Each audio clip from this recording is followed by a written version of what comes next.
There is a possibility of obtaining energy not only in the form of light, but motive power and energy of any other form, in some more direct way from the medium. The time will be when this will be accomplished, and the time has come when one may utter such words before an enlightened audience without being considered a visionary. We're wheeling through endless space with an inconceivable speed. All around us, everything is spinning, everything is moving, everywhere is energy. There must be some way of availing ourselves of this energy more directly. Then, with the light obtained from the medium, with the power derived from it, with every form of energy obtained without effort from the store forever inexhaustible, humanity will advance with giant strides. From a lecture by Nikola Tesla, Experiments with Alternate Currents of Very High Frequency and Their Application to Methods of Artificial Illumination, delivered before the AIEE on May 20th, 1891.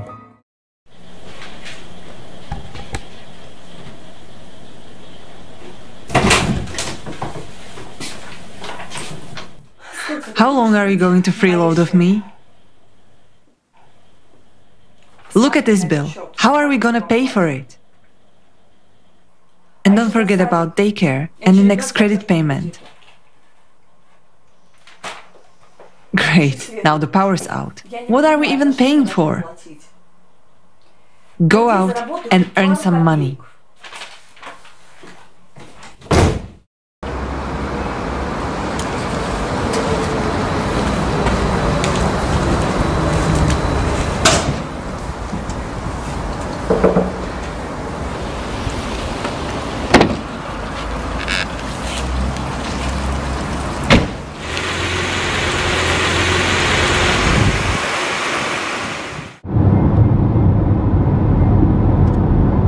A year ago, I got my first radiant on this exact circuit. I wound the removable coil, tested it, got static, but no additional gain. What should be the ratio of windings turns? How do I make all this static start working? That's the question.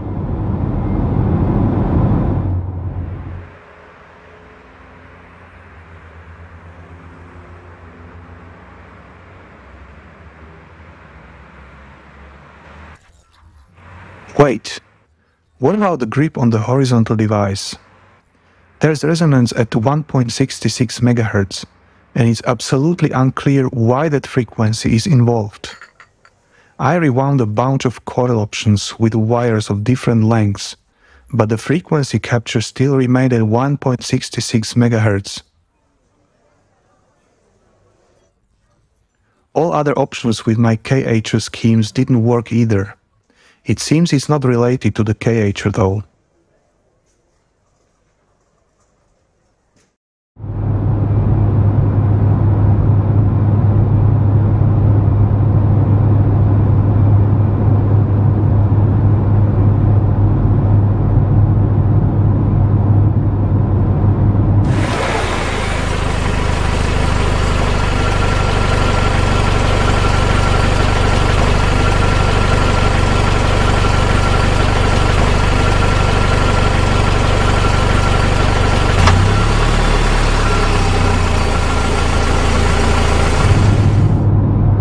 Natash, come on. I find it hard to believe in such science fiction. Look at our life more realistically. Where would these technologies come from? Vera, don't jump to conclusions. Do you think that if the media aren't talking about something, it means this doesn't exist? Do you really believe in conspiracy theories?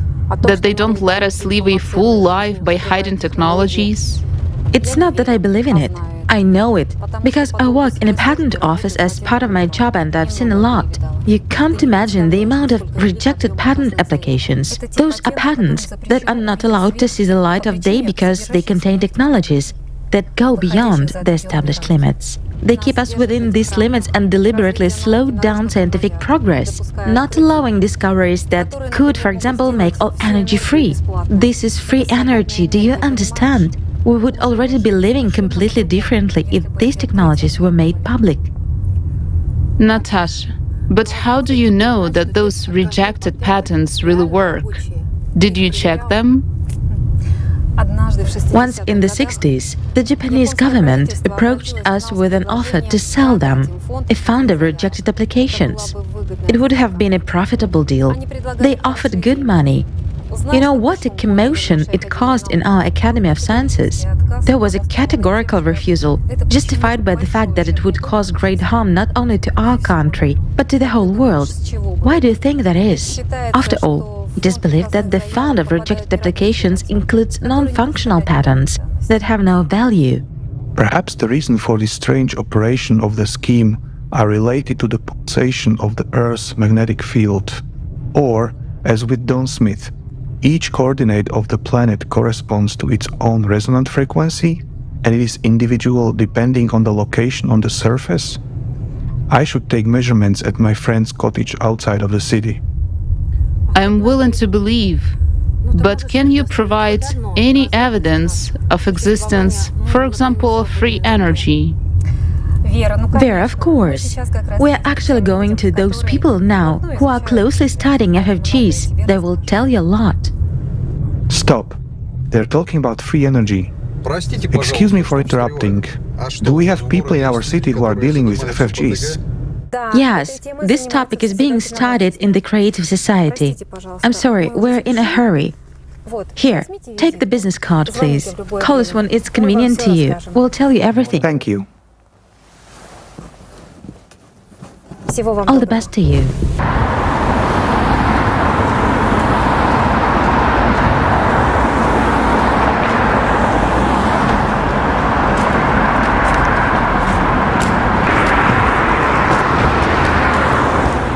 Well, look who's here, and without guards. Good evening, Paul. Hey Max, long time no see.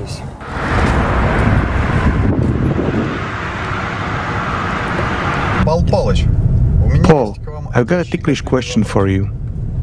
I remember your skepticism about our reports at the Institute. So please don't laugh and don't consider me a fantasist.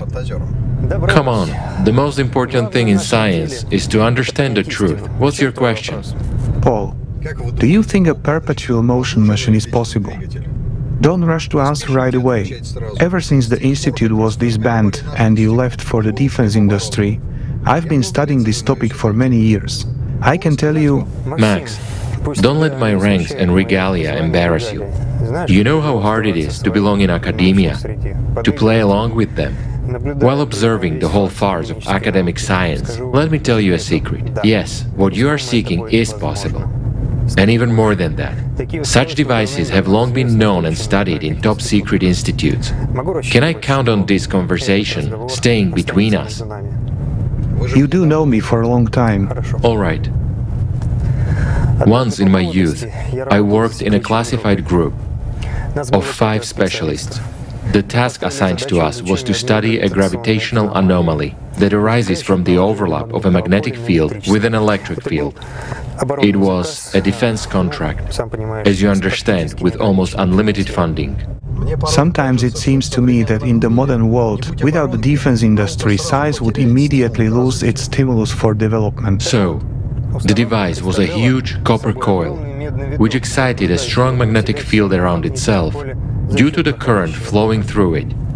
It was pulsating.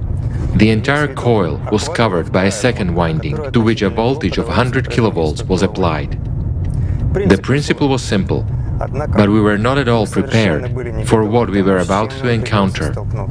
The occurrence of excess energy was not the most surprising thing about the operation of the device. The nightmare was hidden in the physical change of matter on some modulation modes.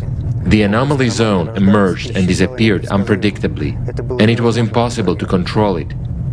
Any objects that got in there changed their geometry. A steel channel would bend and tear into pieces, which would disappear without a trace into nowhere. Can you imagine what would happen to a person there? During the 8 months of experiments, we were never able to get control of it.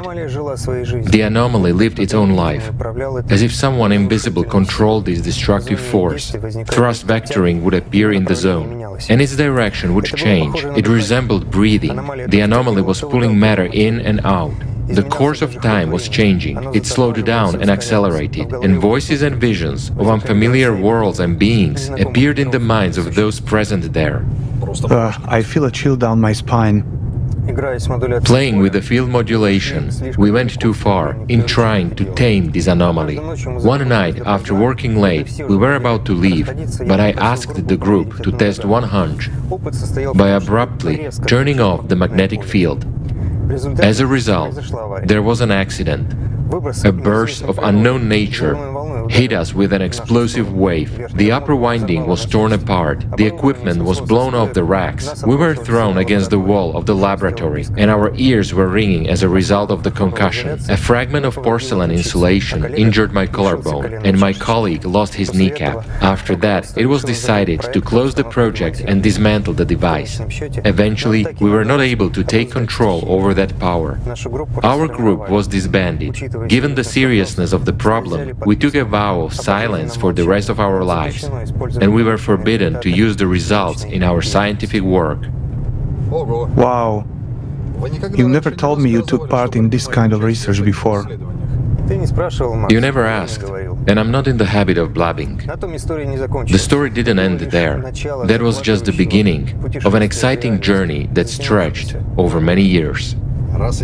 If these topics have been studied, then I don't get it. Why does no one know about this? Haven't there been any leaks? There are even no hints in the scientific literature. I can imagine what a breakthrough such research could make in our time, considering that science has run into a wall and needs new discoveries like air. Young man, you are still too naive. But how come, Paul? People suffer from exorbitant prices of energy resources, and especially in our time, cheap energy could save civilization. Look at what's going on in the world.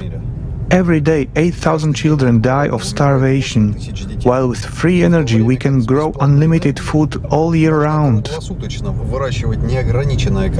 In fact, I have to look for part-time jobs to make ends meet. Gasoline has already doubled in price. Do you think if humanity gets free energy, it will make it happy? It sure will. Don't jump to conclusions. We'll talk about it later. Oh, here we are. I've got you so baffled, and we didn't have time to discuss your question. Well, that's okay. We'll do it next time. See you. Oh, I almost forgot. Max, my car is in for repairs.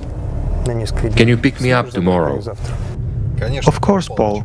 Look forward to our meeting. Excellent. See you tomorrow then. Yes, see you tomorrow. Good night.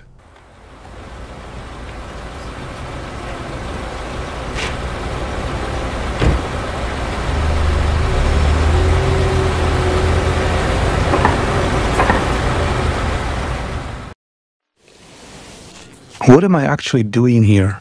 What does my circuit do? It excites the ether. Oh, I'm sick of this cliché. And this is all they talk about on the forums, but no one can see any results. Otherwise, they wouldn't be hanging out there. Make sense? It requires understanding, but it's exactly what we all lack. What's the matter? How do I get the energy right? Already tried a bunch of different pickup coils. No result. Maybe I should match the geometry and length of a winding to the wave resonance? At least that's what they wrote on the forum. I'm just sitting and randomly poking here, hoping it will work. This process is taking forever, just like watching a Santa Barbara series. And now I'm running out of wire in my inventory. And copper's gotten so pricey these days. I'm winding from whatever little scraps I can find. And should I even trust what they say on these forums? I could once again wind up all the wire I have and end up with nothing. Looks like without Paul's help I'll be stuck with this for years to come.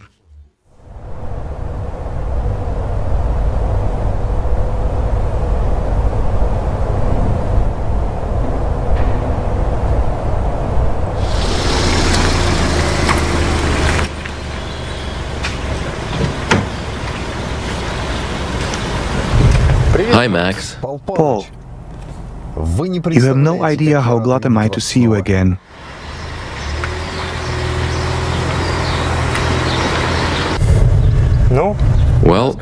Tell me what's going on.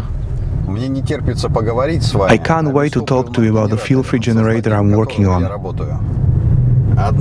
One day, while doing experiments with a Tesla coil, I accidentally got into a strange mode, where I got a constant component. It was so strong that everything around the room started hissing, crackling and sparking.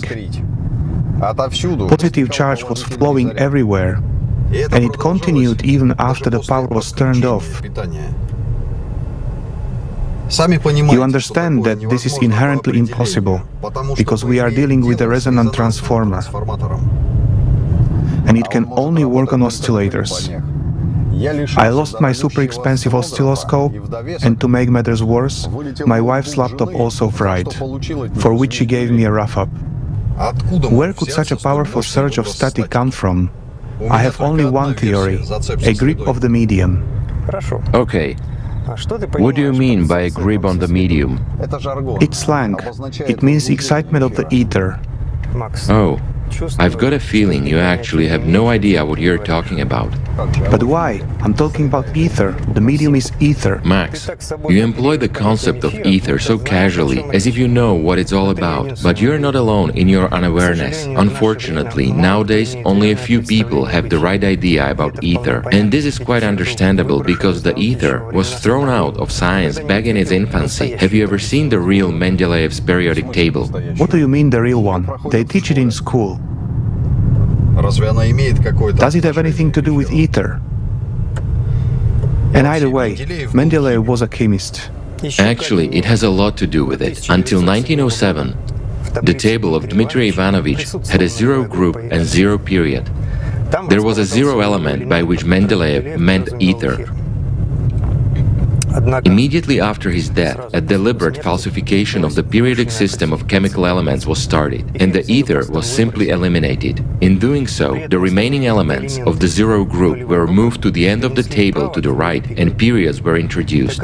Such a seemingly harmless manipulation was deliberate removal of the main methodological link in Mendeleev's discovery, the ether. Who would want to do this?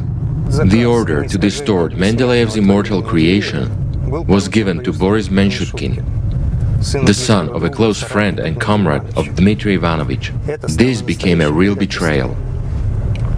Without even slightest embarrassment, in the preface to the first falsified version of Mendeleev's periodic law, Boris Menshutkin stated that Mendeleev allegedly always opposed the special role of the Universal Aether in natural processes. In 1926, in his unprecedentedly cynical article, he wrote that Mendeleev was an opponent of the ether.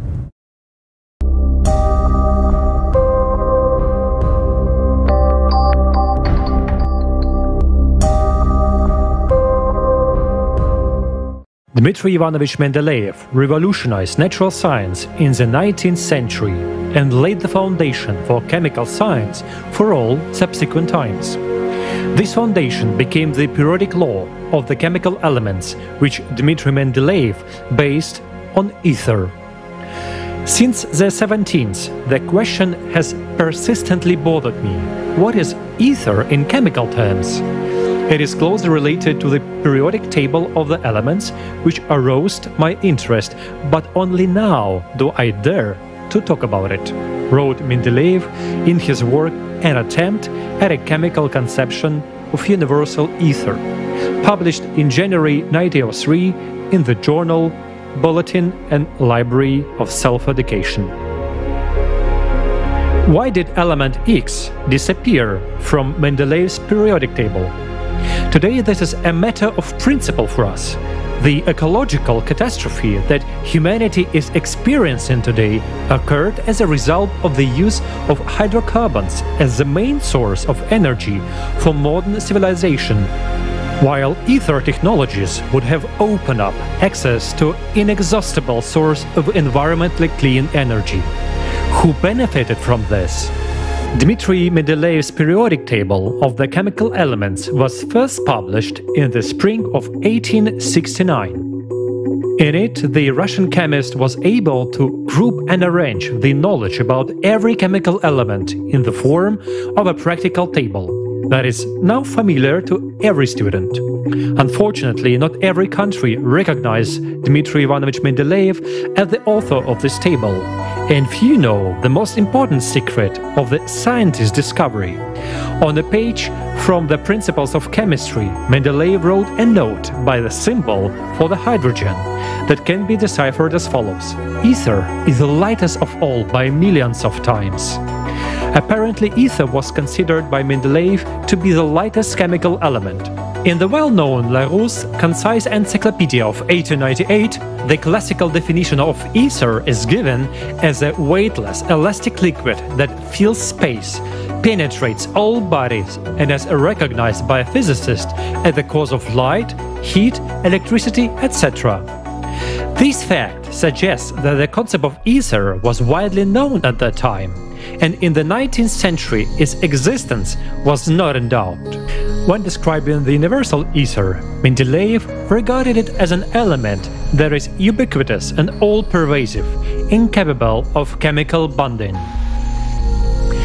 In his periodic table, he placed element X, ether, in the zero group and zero period as the lightest analog of inert gases. Dmitry Mendeleev didn't have all the knowledge that modern science has today. He was searching for ether in the world of matter, atoms and molecules. However, he understood very well that the problem of gravity and the problems of all energy cannot be considered solved without a real understanding of ether as a universal medium for transmitting energy over distances. Dmitry Ivanovich Mendeleev, Thoughts on Understanding Russia, 1906. The last time the authentic, non-distorted Mendeleev table came into the world was in 1906 in St. Petersburg, in the book The Principles of Chemistry, 8th edition. One may think that the world would embrace Mendeleev's discovery as the greatest breakthrough in science, opening up enormous prospects for humanity. Free energy would make it possible to reach a new levels of development in the early 20th century. But apparently, this perspective was not part of the plans of those who controlled hydrocarbons, held unlimited power and money. Perhaps jealousy and intrigue in scientific circles also played a significant role in the fact that immediately after the death of Dmitry Mendeleev in 1907, element X, or ether, was removed from the periodic table. The fact is that in the version of the periodic system of elements, which is engraved on the Mendeleev monument, the right column of the noble gases has been moved to the left, so that it represents the zero column, and above the first row, where hydrogen, helium, etc. are placed in the classic form of the periodic table, there is a zero row, so that in the zero row and the zero column is placed the zero element, which he called Newtonium, and which is Mendeleev's name for the ether, the most important and fastest element, as he claimed. The key problem here is how, according to Bohr model of the atom, to explain the structure of the elements before hydrogen, because hydrogen is the first, because it has only one proton and one neutron in its nucleus. The next element, helium, has two, the lithium is three, etc., etc. Newtonium and next coronium, which are elements before hydrogen, do not fit into Bohr model, and they were simply expelled from today's version of periodic table. So ether does not exist in modern version of periodic table of elements. The fact is that Dmitry Ivanovich Mendeleev believed that even the periodic law of chemical elements is only the approach to mastering the world ether. Mendeleev stormed the peaks trying to find the world ether and master it as a kind of energy tool. If you remember, he was not only engaged in chemistry, he was also engaged in metrology. He was the founder of metrology. And simultaneously, he was engaged in the development of the chemical industry, the production of kerosene and later gasoline, and oil refining. He believed that the oil refining and the most perfect system of weights and measures and the periodic system of elements are only a small part of the universe. But he wanted to reach the most important fundamental laws, including the laws of the world ether. This law of the world ether would have allowed him, among other things, to master such means of energy that will make the oil industry unnecessary, or at least subordinate it to itself. After the removal of element X, there were almost 100 years of oblivion, and only in 2002 the genial Mendeleev table rose from the ashes, thanks to the publication of a dissertation in the scientific journal of Russian Physical Thought of the Russian Physical Society. Max, you know, ether is such a fundamental link in all processes that without it, we wouldn't be even able to think and talk now. It's the framework of our world, and without it, any interactions would be impossible. But the ether itself is only the beginning. And beyond it, there is something much greater that supports its functioning. And that is the source of any energy which is transformed with the help of ether into the forms acceptable for our world. In fact, ether is only a mediator, although I must say it is quite greedy and voracious. Ether is not only endowed with the qualities of a sentient being, but it also constantly requires power. It intakes part of the energy transported through it for its services. You hear stories that ether is an infinite source of energy, but that's a lie, because the true boundless source is in the hands of the one who created and is controlling information, while ether is only a converter. But how will these nuances about higher matter help me? It's unexpected to hear from you talking about what's beyond. It's not common among scientists. Maybe you'd better tell me what needs to be wound as a removable coil to get an additional gain. Maybe there are some magical frequencies to be tuned to? With your approach, you will never see an FFG. Do you think about the connection between ether and what's beyond it for no reason? Oh, may I object? There are many examples of different FFGs and successful replications on the internet. So, do all these people somehow interact with what's beyond? Is it magic or something? No, of course not. But no one has a real FFG. Surprised? What do you mean, no one? I'll reveal a secret to you. What researchers consider as a free energy is not really free energy. Look at all the known types of generators. They share a common feature. There is not a single long-lasting prototype. One has its grounding that is breaking down, and every month they have to replace electrodes. Another has a semiconductor not living long enough due to the avalanche breakdown and crystals degrading. The third's winding wire composition changes, making it fragile and loses its characteristics, indicating the transformation of matter at the atomic level. The fourth has its ferrite core destroyed, which falls apart within 2 months of operation. The known prototypes of magnetic generators, such as quarrels, demonstrate a short life of the magnets. In some replicas, they lose magnetization after a few hours of operation. And this list can go on and on. What a surprise! And I was wondering why inventors who have achieved results continue to improve their devices for years, as if they are not satisfied with something. Many of these devices enable us to produce energy in a very cheap way. No arguing about that. Such energy is much cheaper than that produced by a power plant. However, this is not an FFG in the full sense of the word. These are now simply carefully concealed ways of converting matter into energy, unknown to the majority of the public, just like processes inside a nuclear reactor at an NPP, where grams of uranium are converted into heat according to well-known formula E equals mc². And such generators can't do without spurious emissions, sometimes of an unexplored nature. By the way, it is for this reason that many FFG inventors got a good deal of it and lost their health. Yeah, so far we only know how to destroy. Even for the purpose of getting energy, we destroy matter. But to create something, a different level of knowledge is required, isn't it? And we don't have it. The reason is the completely wrong approach. A true FFG requires, shall we say, permission from the higher realms of the non-material world. The source of energy is there.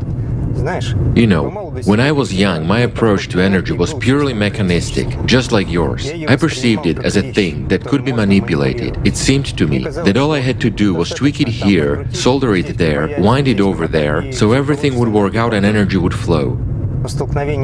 But facing the abyss when I broke my collarbone drastically changed my perception. At one point, it was as if something got switched in my head.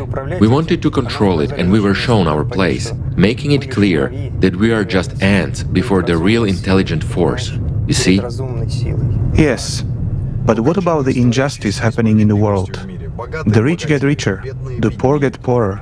The energy crisis has permeated all spheres of our existence. That's right, it's existence, not life.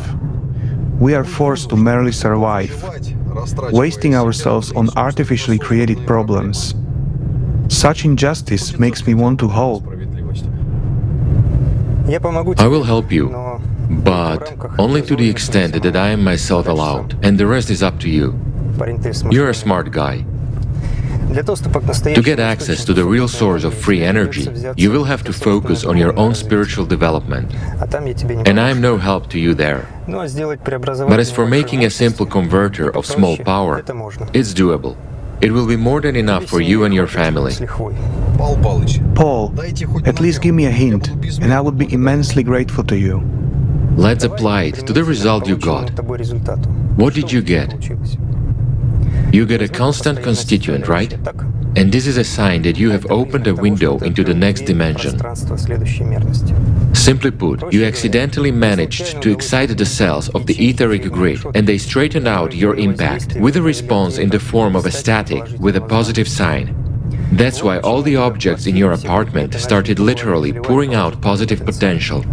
You're lucky that the electronics burned only in your apartment. It could have burned at your neighbors and in the entire building as well. Some researchers faced this phenomenon a century ago. Tesla used to call it a radiant. I guess you could call it like that, but don't think the radiant itself gives you the boost you're looking for. Its appearance is just the beginning.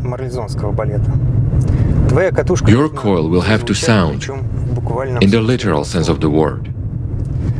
Sound is one of the manifestations of ether. Well, it's not an easy task. So how do I make it sound? By modulating the input. Do you think Nikola Tesla invented rotating dischargers with the capacity to regulate the duration of the overlap for nothing? He made the entire planet sound when he picked the right modulation period of about 1/12 of a second. This all reminds me of the longitudinal wave, which they discuss on the forums. Right. It is one of the roots of Maxwell's equations, set aside under the influence of Hertz. When such a wave is excited, energy appears in the surrounding space, but you cannot harness it directly. I've already figured that out. I tried it with a detachable coil, but it didn't work. But I can't get it. While there's more energy around, why can't you harness it? In my opinion, energy is either there or it's not. Think bigger. A longitudinal wave is not a three-dimensional phenomenon. In your device, it takes the form of two vortices rotating in opposite direction. That's why nothing appears on the detachable coil. The vortices balance each other out. You know, everything in the world seeks balance. Right. So this thing cannot be converted into usable energy by any known means. Well, why not? Low inductive bifilar coil. But I'd like to warn you. At first, the processes in the device build up slowly, and then the output develops at the speed of an explosion. So be extremely careful and protect your eyes. Don't underestimate the small size of the machine. If you get into self-acceleration, then the power will only be limited by the cross-section of the bifilar wire. Don't say then that I didn't warn you. You'll have to do exactly as I'm about to tell you. Did you hear me? I'm more attentive than ever. So, let's start with the structure, and then we'll move on to the adjusting methods. Look, one arm of the bifilar coil should have a ratio of...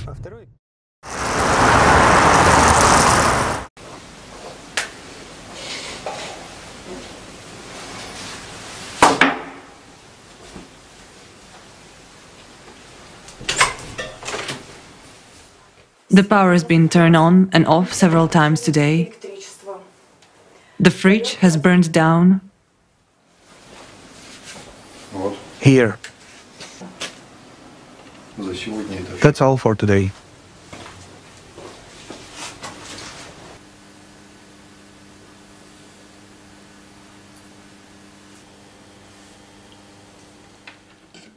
Okay. I've done everything as Paul said, so it must work.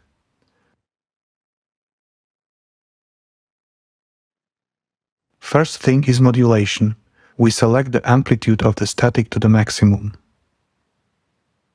How fast the amplitude is growing! Unbelievable! That must be enough. Now I'm giving the excitation to the bifilar.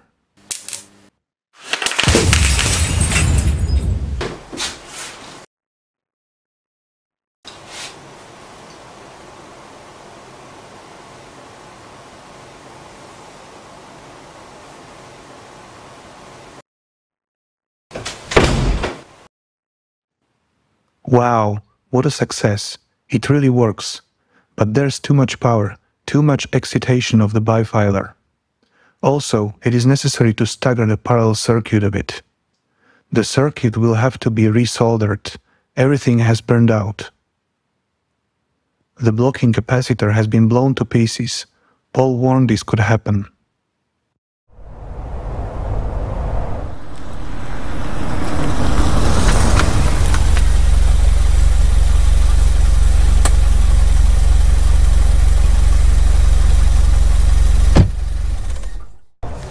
Max, what happened? I still can't calm down. In the evening, I adjusted the signal parameters, like you had said. Static was just off the scale. I rushed to feed the excitation into the bifilar, and I overdid it a little. The device went into disarray. The blocking capacitor blew up. I told you, safety first. You can't treat the magnetic field like that. And look at what you did. You applied the current abruptly. Remember, there are other laws in this device. It's not a switch you can flick without consequences. To be honest, I hoped you would not succeed. But why didn't you want me to succeed? Max, don't get me wrong. I just don't want you to let the genie out of the bottle and hurt yourself and those around you. By revealing the principle to you, I have taken responsibility for your life. Something tells me you're going to make the same mistakes as the lucky people who build an FFG. I give you my word, I will be more careful with my experiments. Okay, let's go. Look at the huge devices Tesla worked with. He was dealing with incomparably higher powers, but managed to live to an old age. But it's not just about safety. You have to learn to keep your mouth shut. Tesla had the misfortune of a lifetime because he told the wrong people too much. As a result, he was not allowed to fulfill his dream in which he wanted to give people free energy. And at the end of his life, they even tried to eliminate him. Eliminate him? In the autumn of 1937, he was hit by a car as he was crossing the road at night, taking a walk as usual. This was easy to set up, since Tesla had been walking the same route for years. He received fractured ribs, a lung injury that caused acute pneumonia, which turned chronic and left him bedridden. He died 6 years later of coronary artery thrombosis. Apparently, he never fully recovered. Of course, Tesla was not of benefit to those who planned to turn energy into commodity.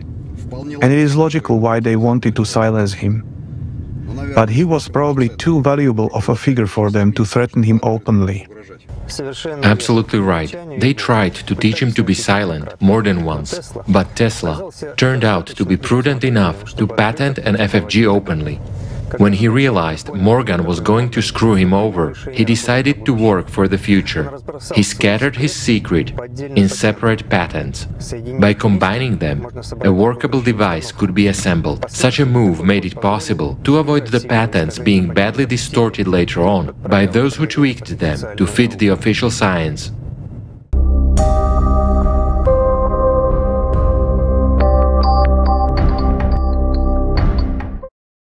So, what is the Universal Aether and why has it been hidden from us? Aether is the same secret code as the ancient Vedic concept Akasha, denoting the unified energy information field of the universe. Aether has been known since ancient times. One of the scientists who advanced farther than others in the study of ether was Nikola Tesla. In particular, he studied the electromagnetic phenomena caused by ether. Tesla was engaged not only in theoretical studies of this substance, but also in its practical application. In his research, he came to the conclusion that ether is a transparent substance that fills the entire world. It is an ultralight gas consisting of tiny particles that moves with enormous speed and an infinite flow of radiation. Tesla called them primary solar rays. And here is a modern definition of ether. Ether is an all-permeating universal medium consisting of ultralight elements, possessing inexhaustible reserves of information and energy, and is capable of transmitting energy almost instantaneously over enormous distances. In other words, ether is the source and carrier of all kinds of energy in nature. Tesla invented the synchronous electric motor, the asynchronous generator, introduced multi-phase systems and a huge number of devices operating on alternating current. But this was not his main brainchild. Ether was the central theme of his life, which he was going to study at his gigantic Wardenclyffe Tower device, the construction of which began in 1901. Tesla writes about it in his diary. On Long Island, near the Shoreham railway station, I bought a plot of 81 hectares and named it Wardenclyffe in honor of James Warden, the owner of the North Shore Industrial Company.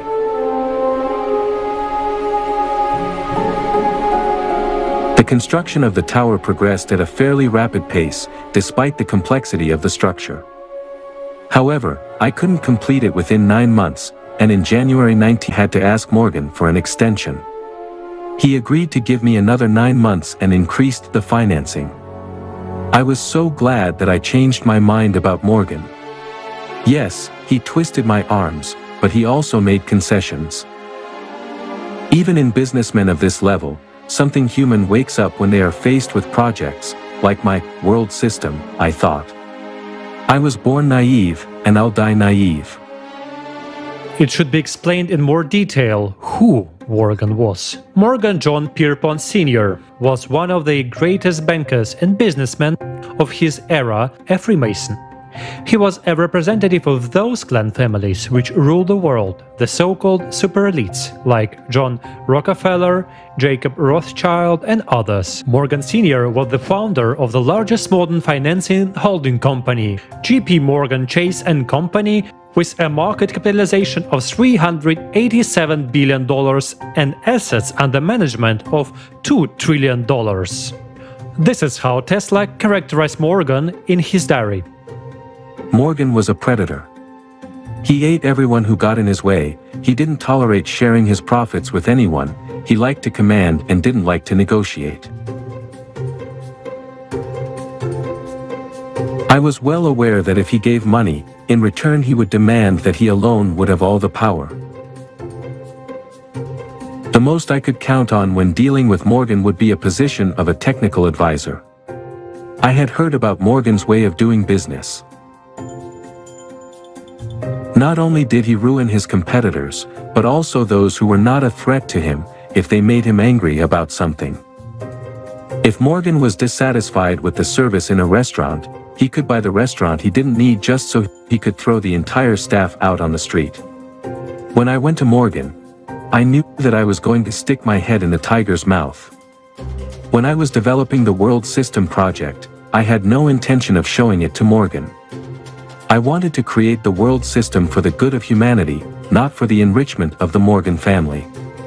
I had a good idea of how things would go with Morgan.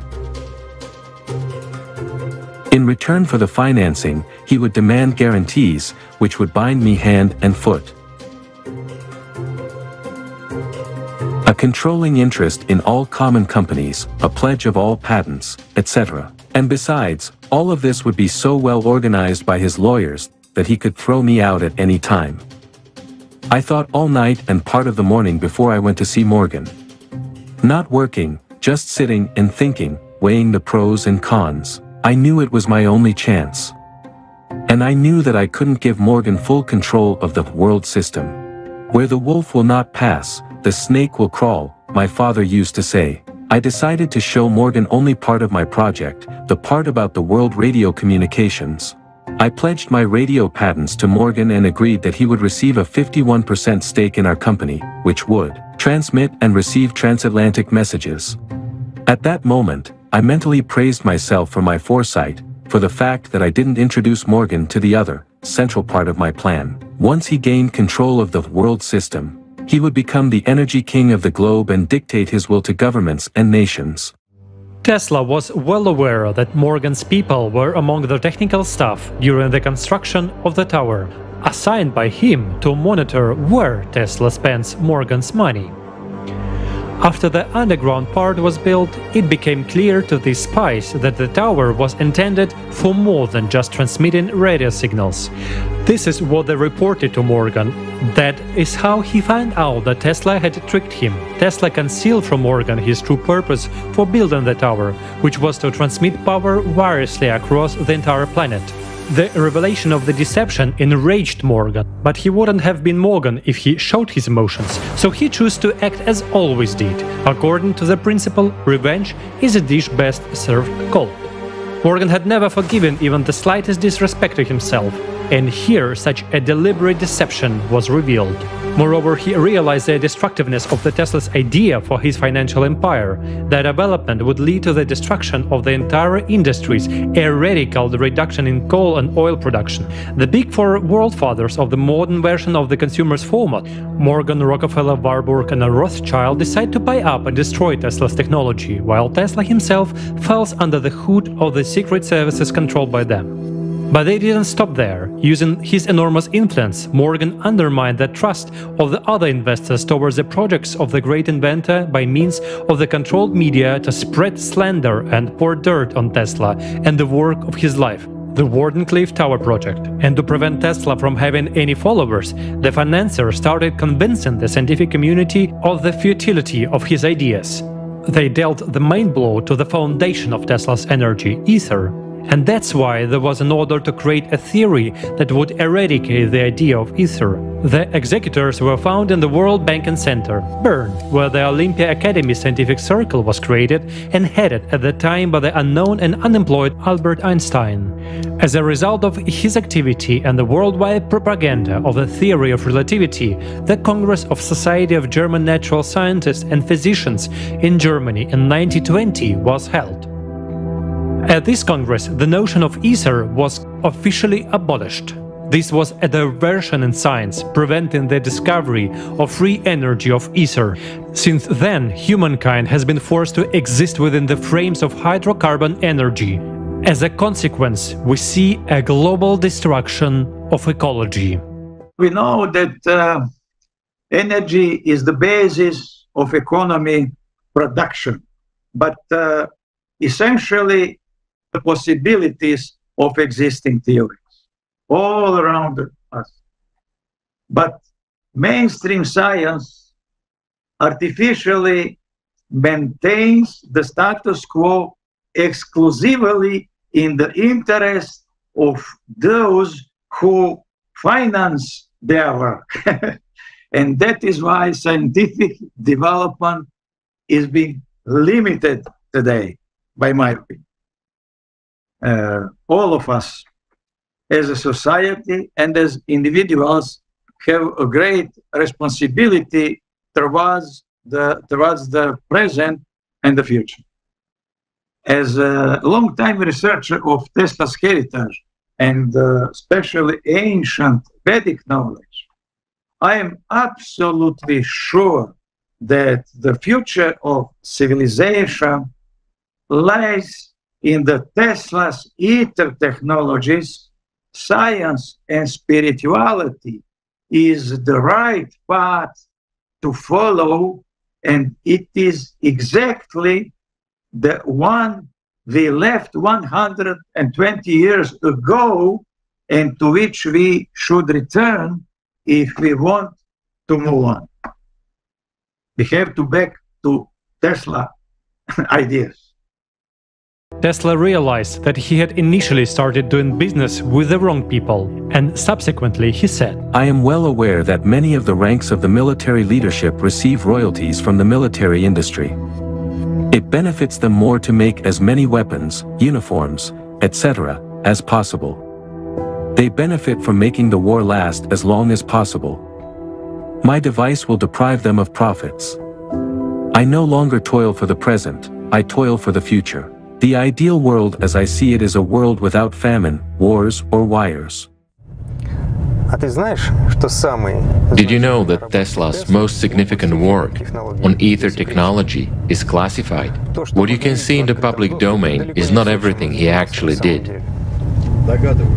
For years now, guys on forums have been discussing and trying to build devices using his patents.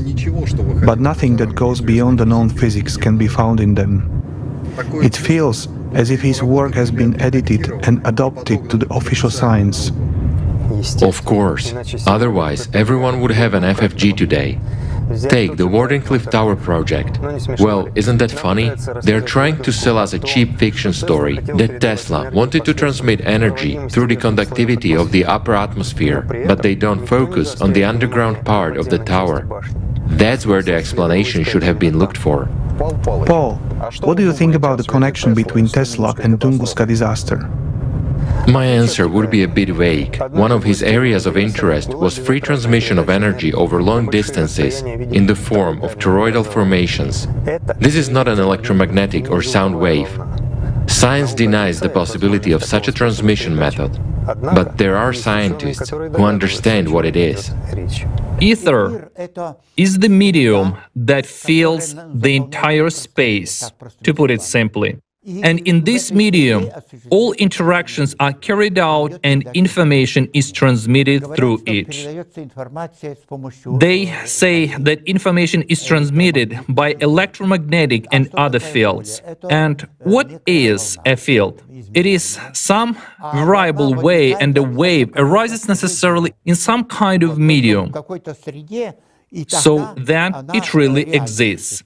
And therefore it turns out that the ether must exist. Tesla was a passionate proponent of the ether, and he first came to it practically. He watched a smoker create rings of smoke.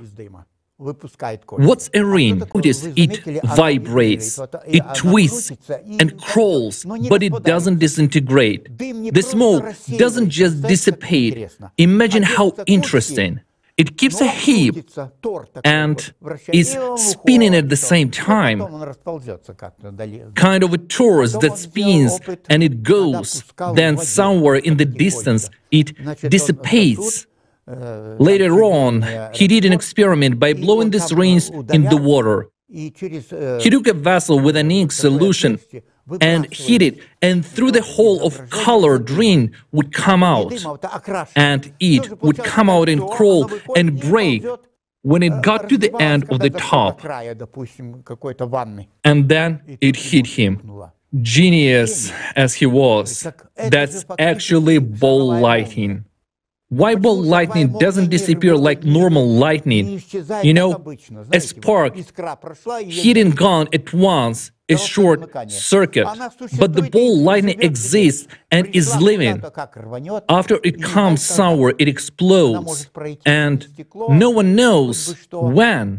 It could go through a glass and nothing happens, But suddenly, somewhere, an incomprehensible obstacle stops it and it crushes. Then he suggested that all the movements of these vortex formations must occur in a medium. And why is ball lightning electric? These rotating toric gathers electrons, that is, they get charged. They get charged and start glowing. And you get this ball lightning running around. Then he came up with the following. It is possible to create these rings from other types of fields, including invisible field or purely electric field. It wouldn't necessarily be ball lightning, and you can send it out. And since it is energy, it goes through space and is consumed somewhere else. It is a wireless transmission through the ether. Then he also thought, what if this thing was sent to the moon? When it reaches the moon, and the moon has its own electric field shrouding it, just like the Earth has its own magnetic and electric field, it's pushed away from that field and returns to the Earth. Then again, it's pushed away from the Earth, and the energy starts pumping on. When it starts to come back and forth, the energy is amplified. And this is exactly the mechanism by which lasers work. Self-excitation and amplification of the initial light fluxes take place. Tesla was at the origin of the laser. He understood what this promises for humankind. If such gigantic energy is transmitted at a distance, and then selectively neutralize it there will be a huge explosion. There is a version, very viable, that the Tunguska event was an experiment by Tesla, that he chose this place to test the work of these vortex formation operating in the ether.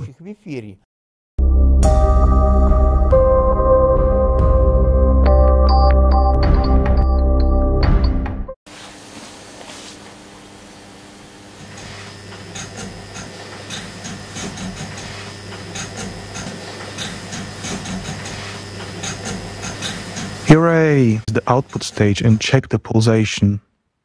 If it's stable, that's it. I can power up my home and make the next, more powerful version. That'll cut our utility bills in half. Yes, we will have to pay a little to avoid suspicion.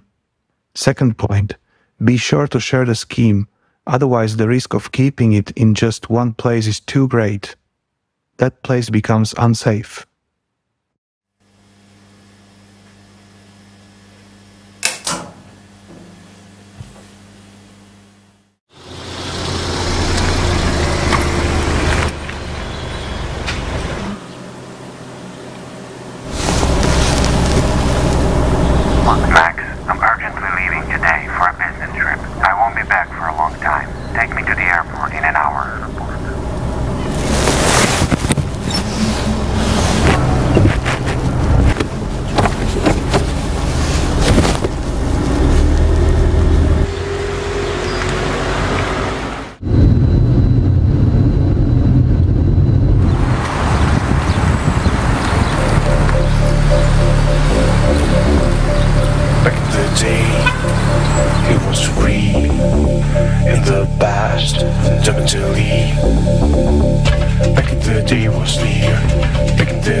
Forgotten what to treasury. Attacked because we're in the 19th century. The science back then was pretty void. Ether for use, no oil. Yes, as a brave Bruce, I should be the deal. Given this fact, this is all real.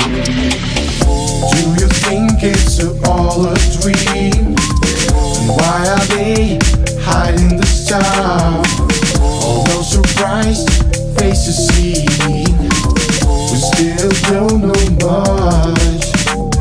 Behind the scene, I completely be silent. Recognize violently seems like that. As a change world on all the sides. Why dogs are hidden, who hides them? Someone's turning the time for the mankind's rushing towards exalted free energy, the rhythm of heart. Without CS, gonna pray to the Mars. Art technology's a need for light. Each of us wanted to save his life. Check out the aircraft, happily one. Behold the artifacts, human giant. Free energy for us. Energy. Free energy. Free energy. Us. Free energy. For us. Energy. Energy. For us.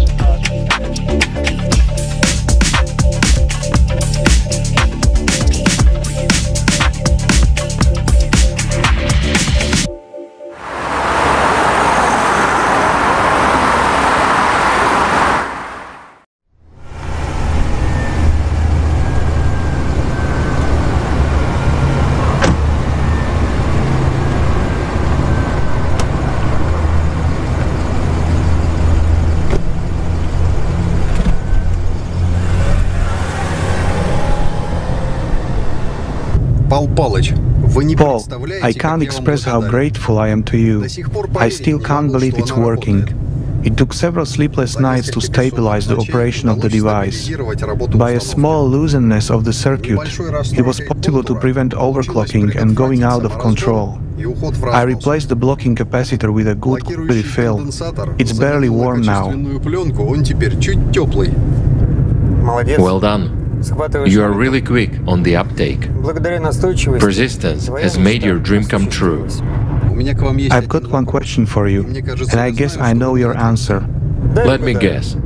You now want to put the principle online, right?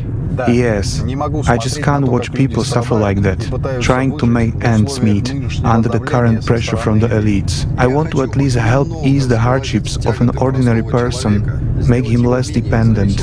Max, you've stumbled upon a force that has halted the development of all humankind for the whole 90 years. Since the 1920s, the scientific understanding of the structure of matter has not advanced a single bit. Do you think it's a coincidence? Someone has deliberately hindered the process. Be vigilant. These people don't have any moral values, and your life isn't worth anything at all to them. If you ask me, I strongly disapprove of your noble aspirations. Moreover, many people before you who wanted to spread information and ready-made devices ended up very badly. These are not isolated cases. Ultimately, nothing would have happened without Paul. I have no right to take charge of the principle without his consent. But it is so hard to keep quiet when the guys on the forum spend years of their lives searching while you have a complete recipe. No one forbids talking using hints without revealing everything completely. That's the way I'll do it. I'll post a general description on one forum without any details. Seems like the hints alone are not enough. No one understood anything from my description. And the topic is, as usual, swept under the rug. It's actually understandable. Here we need specifics with the scheme, construction and certain settings. The guys are already so worn out looking for something new that they are simply skeptical and take the description of the setup as my personal fantasy. There were plenty of others out there. So yes, it makes sense to ask the question, did you get a rise yourself? Should I say yes? Right, did I have a working FFG? No, I shouldn't draw too much attention to myself. I'm not gonna answer that one yet. Okay, what's going on with my personal messages? One message from some Slavic. Hello, you have given a terrific description of the device. I almost got the principle now, but missing a few moments for the whole picture. Could you help clarify them? Why not? From the whole forum, only one person responded and asked for help. So I guess I should respond. After all, Paul helped me in the same situation. Vyacheslav, good afternoon. Thank you for your quick response. I didn't hope for an answer. This topic is closed now. Everyone keeps it to themselves on the forum.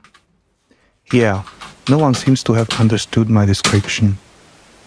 How is it possible not to understand? Your post is a masterpiece. How did you manage to get the statics work? A friend told me how to do the removal properly. Tell him he's a genius. His principle is stunningly elegant. It's an engineering perfection. Thank you, I will. Where did you get stuck? On the removal. What to do next with the static? I've used a lot of coils, but nothing works. Yeah, coils won't help. You need a different approach. There's a diagram with a detailed description of the settings. But I've got a condition. No one must know that it is from me. Deal? Understood. Your secret is safe with me. You have my word. Okay, here's the file.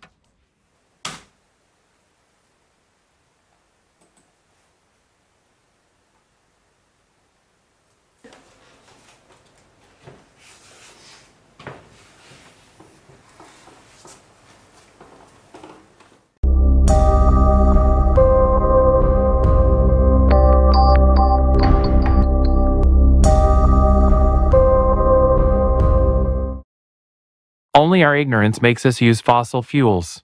Konstantin Tsiolkovsky, 1928. Almost all scientists who obtained significant results, the use of which contradicted the interests of the energy monopolists, were threatened, bribed, persecuted, and even physically destroyed.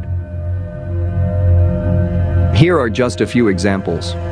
Gerard Renault, a famous French physicist, built a machine in his laboratory in Grenoble in 1926 that worked on self-power. This discovery, like many similar to it, was made by accident. Renault said, in fact, the machine is powered by simple electricity, but it is electricity from the air. If we put such technology into practice, we could transform our Earth into a paradise within just a few short years. The French Academy of Sciences demanded that Renault come to Paris to demonstrate his invention. He agreed and arrived in the capital with his assistant, where he set up the device in an experimental theater. Shortly before the demonstration, he wanted to explain how it worked. His assistant was present for the demonstration. Suddenly, there was a massive explosion. The flames were so violent that they burst through the doors and windows of the room. The device was instantly turned into a heap of rubble. Both Renault and his assistant died in the explosion, taking the secret of their invention to the grave.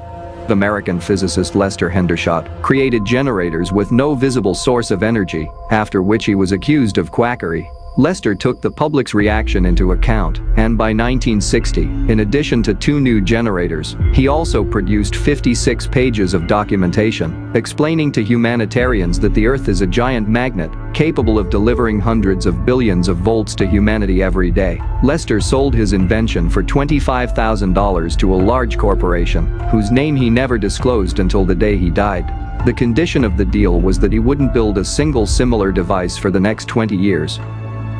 As his invention could have become a serious threat to the multi-million-dollar industry. That's when he disappeared from the limelight. On April 19, 1961, Hendershot was found dead in his house. According to the official version, it was impossible to say whether or not it was suicide because no one has ever investigated the cause of death, just like in the case of death of other inventors engaged in the production of free energy. Stefan Marinov, a famous physicist, director of the Institute of Fundamental Physics from Austria, is also on the list of scientists who suffered a tragic fate. In order to study the Testatica generator, he joined the Methernitha community in Switzerland and even became a member of its board. His goal was to discover how the generator worked. However, he was the only one to vote for its declassification, while all other members of the board were against it, arguing their decision that humanity was not ready yet to perceive this discovery. Marinov believed that the key to the mystery of Testatica was the magnetic scalar field discovered by Nikolaev from Tomsk. Based on this field, he developed a new type of electric motor called Siberian Kolya in honor of Nikoleev. Any much longer and he would have revealed the secret of Testatica, but it never happened, or, to be more precise, someone prevented it from happening. On July 15, 1997, Professor Stefan Marinov died after being thrown out of the window of the university library in the center of Graz by an unknown. The assailant was never found, and the case was ultimately closed, as it happened before in cases involving attacks on the lives of inventors working outside the orthodox scientific concepts. In 1990, Floyd Sweet introduced the vacuum triode amplifier. This device consists of 2 ferrite magnets and 3 coreless coils, which can be started by a 9-volt battery. It powers itself, almost like an auto generator, and produces 1 kWh of energy, similar to electrical energy.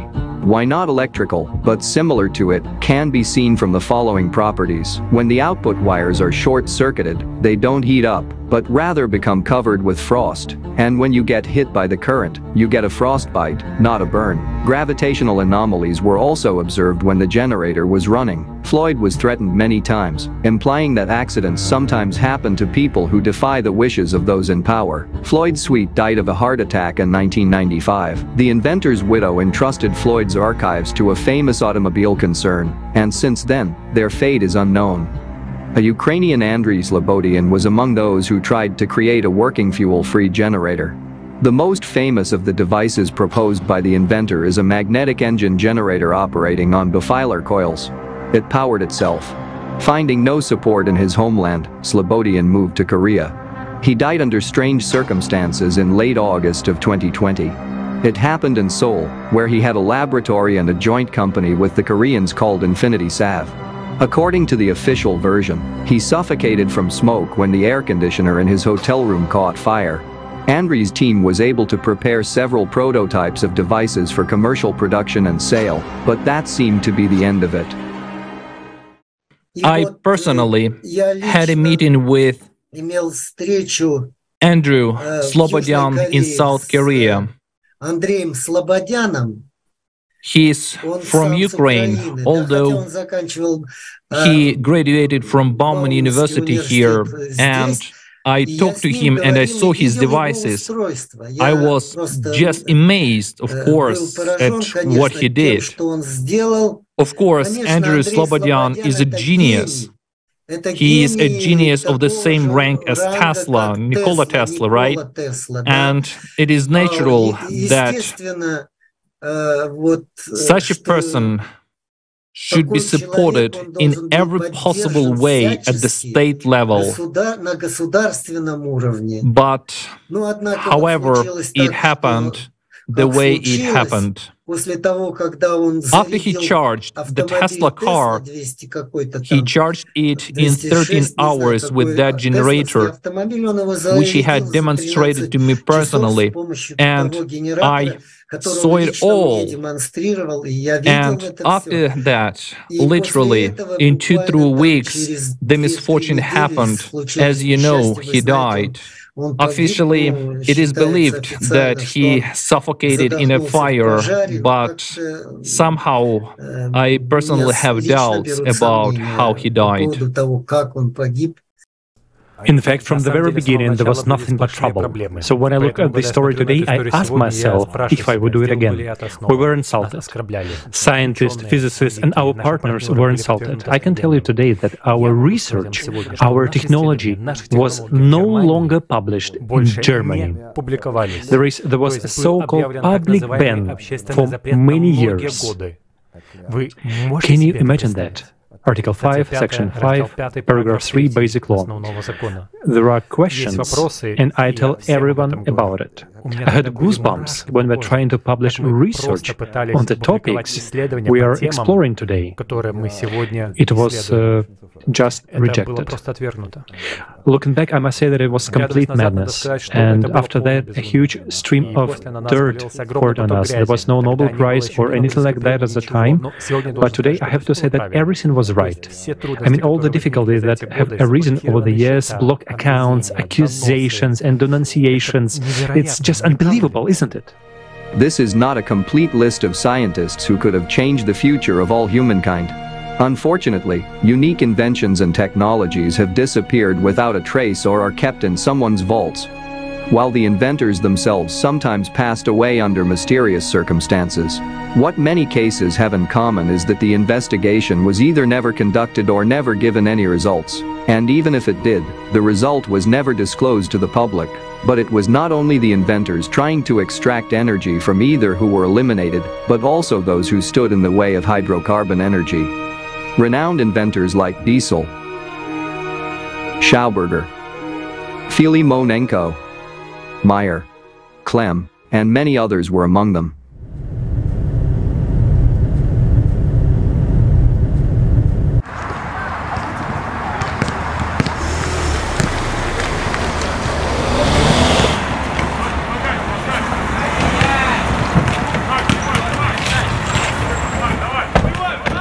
Where to? We've already arrived. And you now listen carefully. A friend of mine gave us an interesting scheme. So bear in mind, if you keep working on your device, you'll be done too. For good. Did you get it?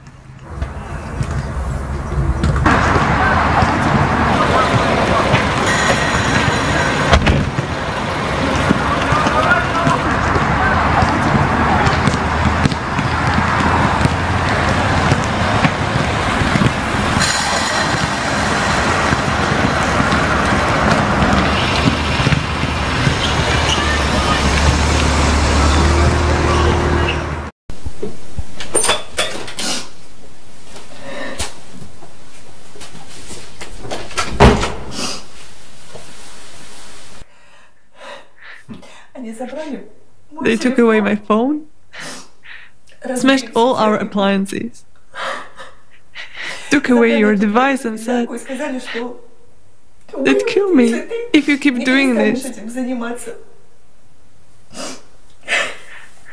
I told you.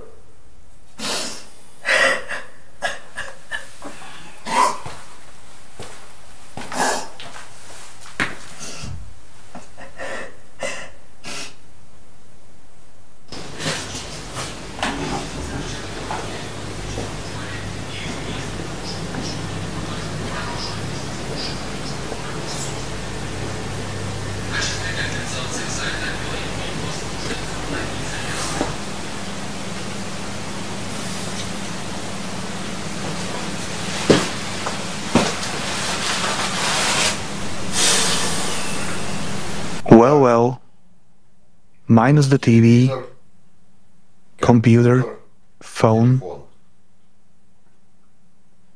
You know, I'm gonna go and work a bit more.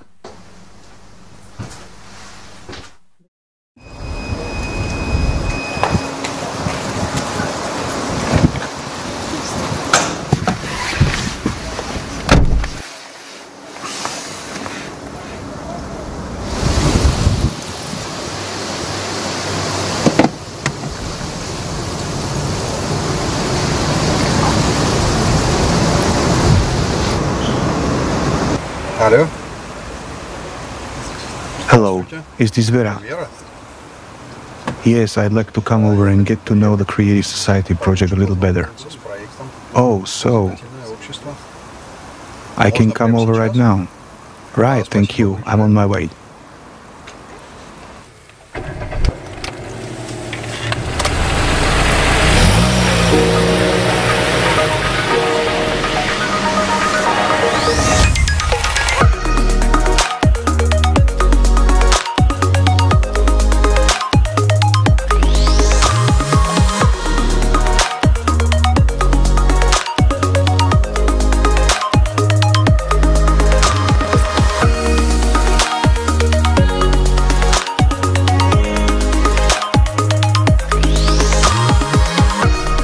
And so, friends, in the end I realized that in the current format, it's impossible to give people freedom from the energy news. We need to change the system itself. And we already have a way out. It is the Creative Society. Then all the advanced technology will be available to all humankind. Yes, you were talking about it when you were in the car. Tell us more about it.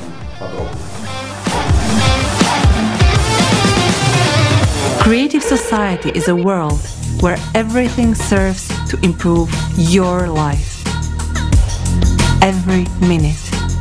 In the creative society, you will have access to meta-replicators to create clothes and food for free. Free education anywhere in the world. Spacious, free housing by birthright. In the creative society, you will have access to free, high-quality healthcare, body regeneration capsule in every home.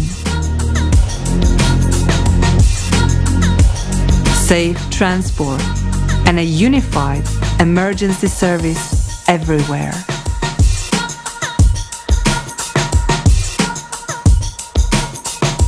You are eligible for an unconditional basic income of $10,000 a month. Here, you will become really free. Work 4 hours a day, 4 days a week. Paid vacation, 2 months a year. Free journeys around the world. Interesting and busy life.